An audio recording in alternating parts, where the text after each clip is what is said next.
Greetings of peace and sustainable development. Assalamu alaikum. Buenos dias, señoras de señores. My name is Yasha Rosa Ochoa. Jamela Dumato. I am Kamama Haida. And we are the Group 8 presenters. Today, we are going to tackle and explore about the world behind Noli Me Tangere, a notable piece of Dr. Jose Rizal. And a little trivia, no? Did you know sino ang gumuhit ng cover ng Noli Me Tangere? Jose Rizal. Tama! The artist himself. So, let's find more. Tara!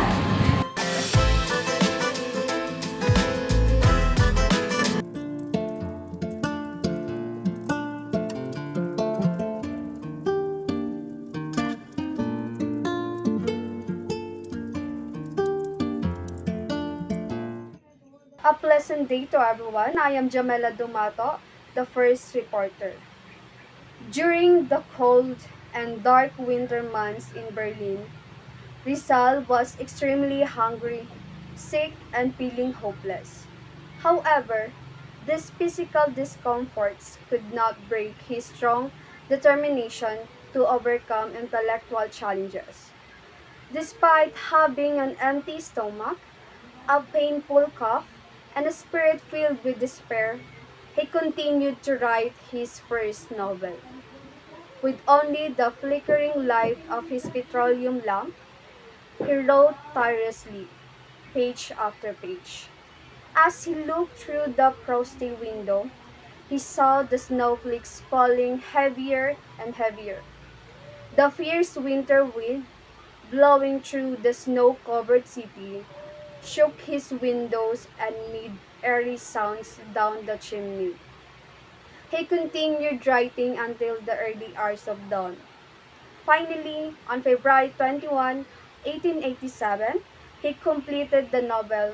It was called Noli Me Tangere, his very first novel. Ang book ni Harriet Beecher Stowe's na Uncle Tom's Cabin na naglalarawan sa mararahas, brutal at kalunos-lunos sa kalagayan ng mga negrong alipin sa kamay ng mga Amerikano ang naging inspiration ni Rizal para may sulat ang Noli Me Tangere. Isa rin sa kadahilanan nito upang isulat ang novel ay upang may pamulat at mawakasan ang miserableng kalagayan o karanasan ng mga Pilipino sa kamay ng Espanya. In a reunion of Filipinos in the house of the Paternos in Madrid noong January 2, 1884, minungkahi ni Rizal na magsulat ng nobela ukol sa kalagayan ng Pilipinas sa kamay ng Espanya na inaprubahan ni Pedro, Maximo, Antonio, Graciano Lopez Haina, Evaristo Aguirre, Eduardo Delete, Julio Lorente, Milicio Figueroa, at Valentin Ventura. So that time, hindi naging madali kay Rizal na may sakatuparan ang nobela dahil ang mga taong inaasahan niya para makatulong sa paggawa ng nobela ay hindi nagsulat ng kahit ano ukol dito. So mas inubos at tinoon nila ang kanilang oras sa pambabae at pagbibisyo. So dahil sa inis ni Rizal, nag-decide siya na mag-isa niya na lamang ipagpapatuloy ang pagsusulat sa nobela.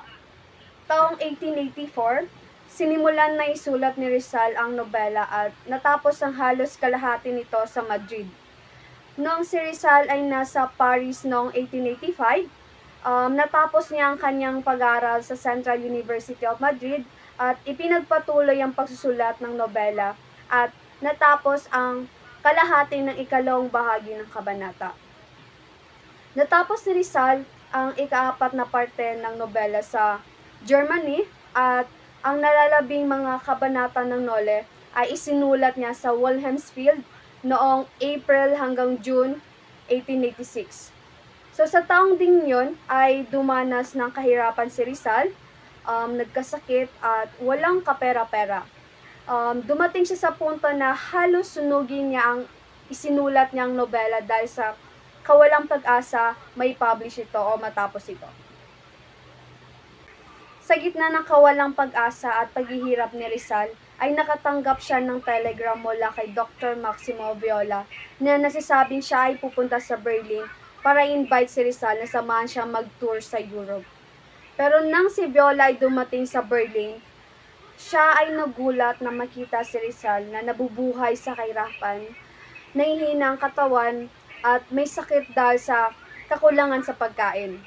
Dahil sa pagkaawa nito sa kanya, pinahiram ni Viola ng pera si Rizal para sa kanyang panggastos sa pang-araw-araw at taos-pusong napagdesisyonan na pondohan ng gagastusin sa pag-print ng nobela, kaya't si Maximo Viola ay tinaguriang legendary Santa Claus o savior ng Noli Me Tangere.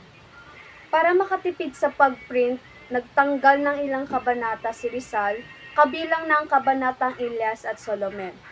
Noong February 21, 1887, ng nobelang Noli Me Tangere, natapos na at handa na itong i-print.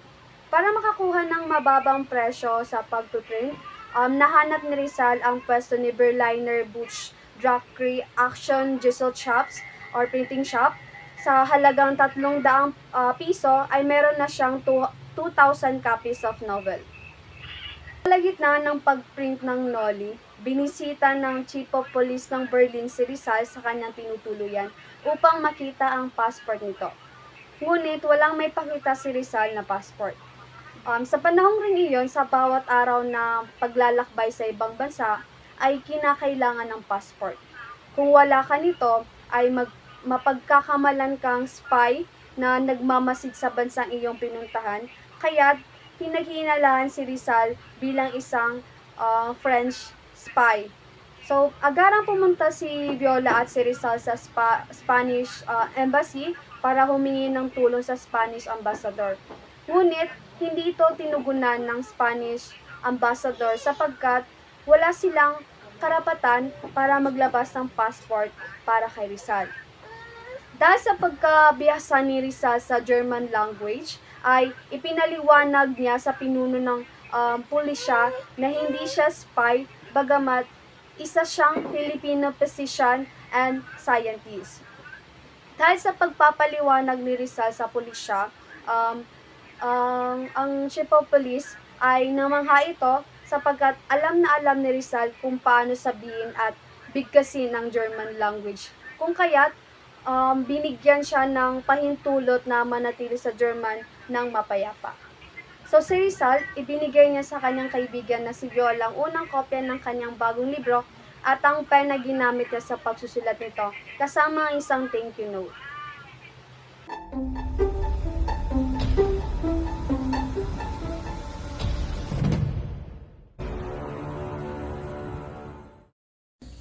Assalamualaikum warahmatullahi wabarakatuh. Hi, I am Kamamas Haila, and today we will dive in the lives and works of Jose Rizal, focusing his renowned novel Noli Me Tangere. Decoding the title means the Rizal's dedication to truth in the Noli and praise from Rizal's friends, and also know some trivias. Let's go. The title of the novel. Ang pamagat ng nobelang Noli Me Tangere ay isang Latin phrase which means touch me not, o sa Pilipino, huwag mo akong salingit. It is not originally conceived by Rizal o hindi orihinal na inimbento ni Rizal kundi ito ay hiniram niya mula sa Biblia. For he admitted taking it from the Bible. Sa sulat ni Rizal kay Felix R. Hidalgo sa French noong March 1887, sinabi niya, Noli Me Tangere, words taken from the Gospel of St. Luke, signify, do not touch me. In citing the biblical source, Rizal made a mistake. Nagkamali siya dahil it should be the Gospel of St. John, chapter 20, verses 13 to 17. According to St. John, on the first Easter Sunday, binisita ni Santa Maria Magdalena ang banal na libingan at sa kanyang mismong sinabi ni Jesucristo bago bumangon, just arisen from the dead, said, Touch me not, I am not yet ascended to my Father, but go to my brethren and say unto them, I ascend unto my Father and your Father, and to my God and your God. Ang Latin phrase na touch me not ay hiniram ni Jose Rizal from the Bible, especially the Gospel of St. John.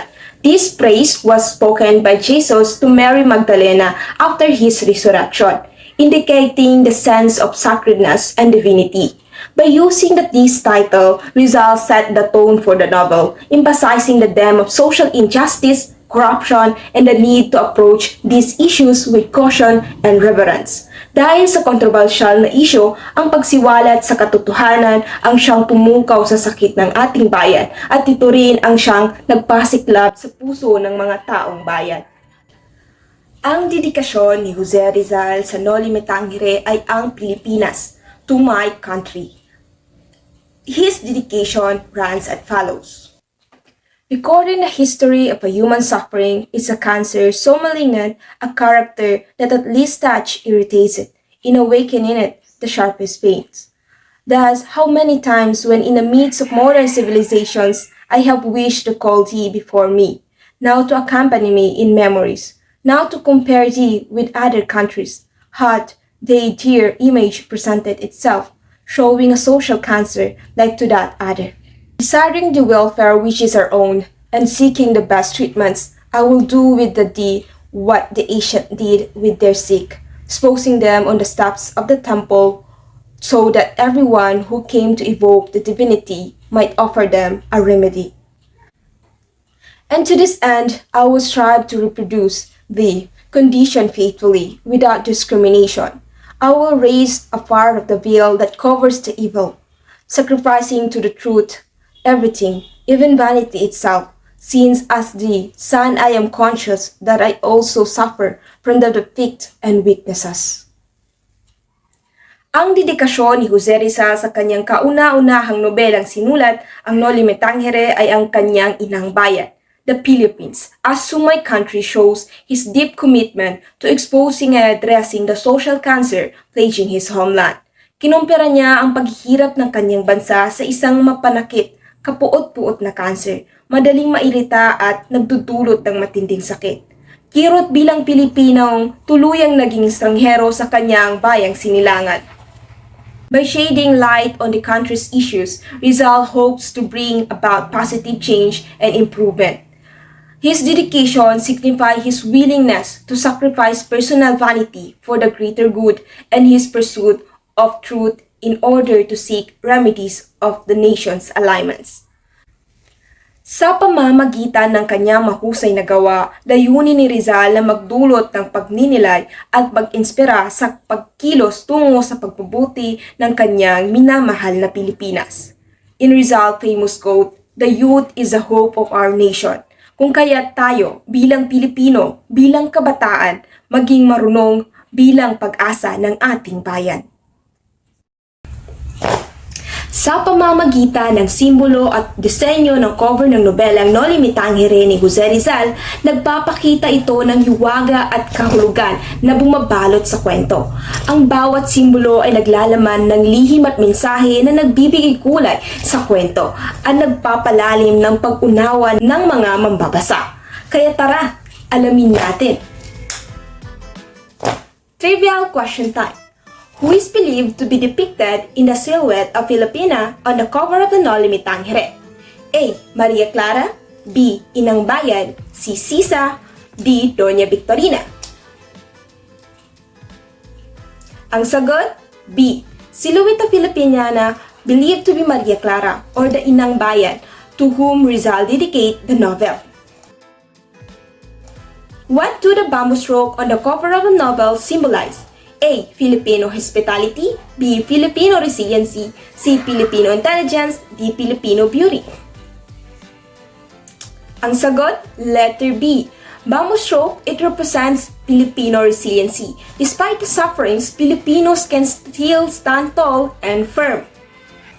What does the Rizal signature on the cover of the novel represent? A. His love for the Philippines, B. His experience and witness to the ills and abuses of his time, C. His dedication to writing, D. His commitment to Catholic faith.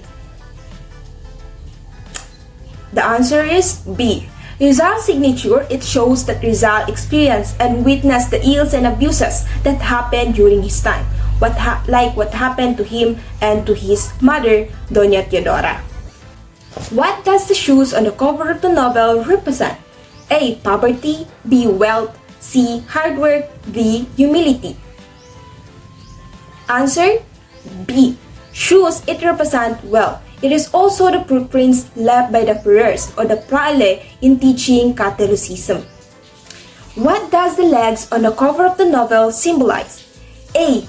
Legend of the Wolf. B. Filipino folklore. C. Spanish influence. D. Unity. Ang sagot? Letter A. The legend of the wolf, hairy legs, it symbolizes the legend of the wolf. The wolf-shaped ships, just like how Ferrers or the Praile hide their true colors or true nature and character. Ano naman ang ibig sabihin ng sunflower sa cover ng nobela? Letter A. Freedom. Letter B. Independence. Letter C. Hope. Letter D. Enlightenment. Ang sagot? Letter C. Sunflower, it symbolizes a new beginning. It is compared to the happiness which is appeared to be always bowing down. So that is some of the meaning of the symbols in the cover of the novel Noli Me Tangere, which is designed by Jose Rizal himself.